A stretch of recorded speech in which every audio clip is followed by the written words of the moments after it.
Okay, so here's the thing nobody's saying out loud. Kourtney Kardashian and Travis Barker might just be in the most toxic celebrity relationship we've seen in years, and we've all been too distracted by the PDA and punk rock aesthetics to notice. Yeah, I said it. While everyone's been gushing over their matching outfits and those cringe-worthy Instagram captions, something way darker has been brewing beneath the surface. And honestly, the red flags are practically neon at this point. But before we dive into this rabbit hole of relationship dysfunction, do me a favor. Hit that subscribe button and smash that notification bell because trust me, you're going to want to see where this story goes. All right, let's get into it. When Kourtney and Travis went public with their relationship, the internet practically lost its mind. I mean, the cool drummer from Blink-182 dating a Kardashian? It was like two worlds colliding in the most unexpected way possible. Everyone ate it up. The constant makeout sessions, the over-the-top romantic gestures, the whole gothic romance vibe. It was everywhere. And look, I get it. After watching Kourtney deal with Scott Disick's mess for over a decade, seeing her with someone who seemed completely obsessed with her felt like a win, right? Finally, Kourtney got her fairy tale ending. Except, here's the problem. Fairy tales aren't supposed to make you lose yourself completely, and that's exactly what seems to be happening here. Let's rewind for a second and talk about who Kourtney used to be before Travis entered the picture. This was a woman who literally built her entire brand on being the no-nonsense, boundary-setting, health-conscious sister. She was the one who called out the family's dysfunction, who walked away from filming when things got too invasive, who prioritized her kids above everything else. Kourtney was independent, she was direct, and honestly, she was kind of the voice of reason in a family that sometimes seems allergic to reason. She had her minimalist lifestyle, her organic everything, her firm stance on work-life balance. That was Kourtney's thing. She knew who she was, and she wasn't afraid to stand alone if it meant protecting her peace. Fast forward to now, and it's like we're looking at a completely different person. The woman who once fiercely guarded her independence now seems to have melted entirely into Travis's world. And I'm not talking about the normal compromises people make in relationships. I'm talking about a total personality transplant. Suddenly, Kourtney's aesthetic shifted to match his. Her social media became a constant stream of couple content. Her priorities realigned around his schedule, his tours, his interests. It's like somewhere along the way, Kourtney the individual got replaced by Kourtney the girlfriend, and nobody stopped to ask if that was actually healthy. Now, here's where it gets really uncomfortable. Let's talk about the growing chasm between Kourtney and her sisters. Kim, Khloe, and Kendall have all publicly expressed concern about Kourtney's transformation, and her response? Basically telling them to mind their business and accusing them of being jealous. Jealous of what, exactly? A relationship that's causing you to distance yourself from the people who've known you your entire life? That's not jealousy talking, that's concern. And it's valid concern, by the way. Kim has been particularly vocal about noticing changes in Kourtney. In several episodes of their show, Kim's pointed out that Kourtney seems different, more withdrawn from the family, more defensive and weirdly protective of Travis, to the point where any criticism feels like a personal attack. And look, we all know Kim's not exactly subtle, but she's not wrong here.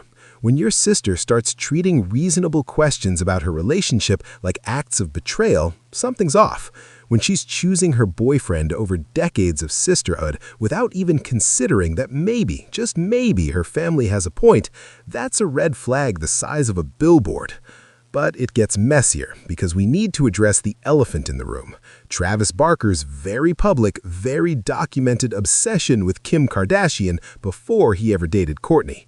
Yeah, let's go there. because this isn't speculation or tabloid gossip. This is stuff Travis himself confirmed. In his memoir, in interviews, the man has been open about thinking Kim was attractive, about having a thing for her. There are receipts all over the internet of Travis commenting on Kim's pictures, being around the family specifically because of Kim, basically making his interest pretty clear.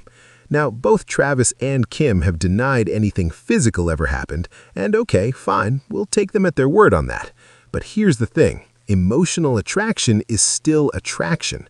The fact that Travis spent years orbiting Kim, clearly interested in her, and then ended up dating her sister, that's uncomfortable. That's the kind of situation that would make most people pause and think, hey, maybe this is weird.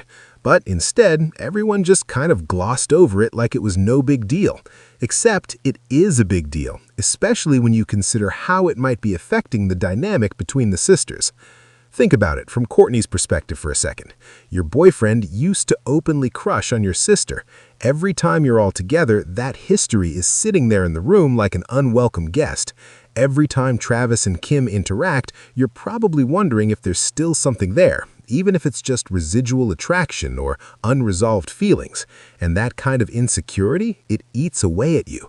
It makes you defensive. It makes you pull away from the people who might remind you of what you're trying to ignore. It creates exactly the kind of isolation we're seeing play out in real time. Which brings us to one of the most disturbing moments caught on camera, the jogging incident.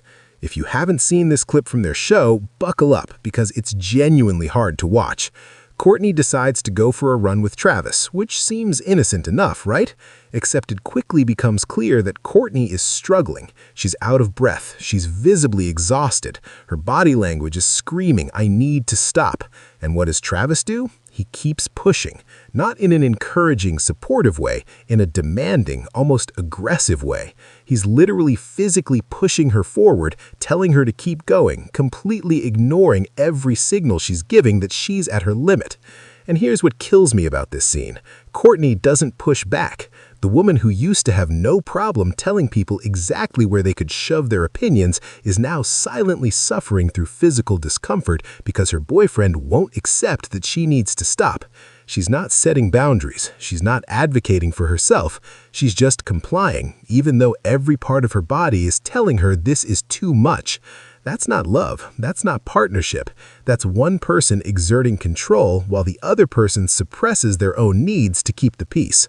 Some people tried to brush this off as just a disagreement about fitness or Travis trying to motivate her, but let's call it what it actually is, a perfect microcosm of their entire relationship dynamic.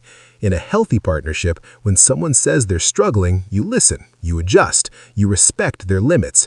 You don't force them to push past their boundaries for your own agenda. The fact that Travis couldn't do that in something as simple as a jog, that tells you everything you need to know about how he handles Kourtney's boundaries in general.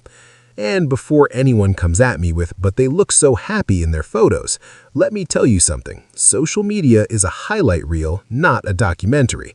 Everyone can look happy in carefully curated Instagram posts. Everyone can seem in love when they're making out for the cameras. But real relationships are what happens when the cameras are off. And based on what we're seeing when the cameras are actually rolling, this relationship looks exhausting. Speaking of exhausting, let's talk about Kourtney's recent public appearances, because they're genuinely concerning. At Kris Jenner's birthday, a major family milestone that should have been a joyful occasion, Kourtney looked completely checked out. Not just tired, but emotionally depleted, like someone going through the motions because they have to, not because they want to. Her energy was flat, her smile didn't reach her eyes, and she seemed disconnected from everything happening around her. That's not the Kourtney we used to know, the one who, even during her worst times with Scott, still showed up for her family with presence and engagement. Fans have noticed this shift too. Comments on her recent posts are filled with people asking if she's okay, noting that she seems different, that the spark is gone.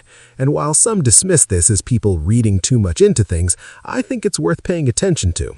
When multiple people who followed someone for years all notice the same change, it's probably not a coincidence. Emotional burnout shows up in your face, in your posture, in the way you carry yourself through the world. And Kourtney, she's carrying the weight of something heavy, and it's written all over her. Now I know what some of you are thinking. Maybe she's just stressed from other things. Maybe it's not about Travis. And sure, Kourtney's got a lot on her plate. She's a mother of 4 now with the addition of Rocky. She's got business ventures. She's dealing with co-parenting challenges with Scott. She had all those stresses before Travis too, and she didn't look this drained. The timing of this visible decline coinciding with this relationship, that's something we shouldn't ignore. Let's also address how Kourtney's been responding to her family's concerns, because this is textbook behavior for someone in an unhealthy relationship. When people who love you, who've known you your whole life, who've been through everything with you, express worry about changes they're seeing in you, the healthy response is to at least consider their perspective. Even if you ultimately disagree, you listen, you reflect, you don't immediately go on the defensive and cut them off. But that's exactly what Kourtney's been doing. She's accused her sisters of being unsupportive, of being jealous, of not wanting her to be happy. She's minimized their concerns and framed anyone questioning the relationship as haters trying to bring her down. That's a classic defense mechanism, and it's exactly what makes situations like this so dangerous. By reframing legitimate concern as jealousy or negativity, Kourtney's essentially cutting herself off from any outside perspective that might help her see what's really going on. She's building walls around herself and Travis, and those walls are getting higher every day. This pattern of isolation is one of the biggest red flags in any relationship.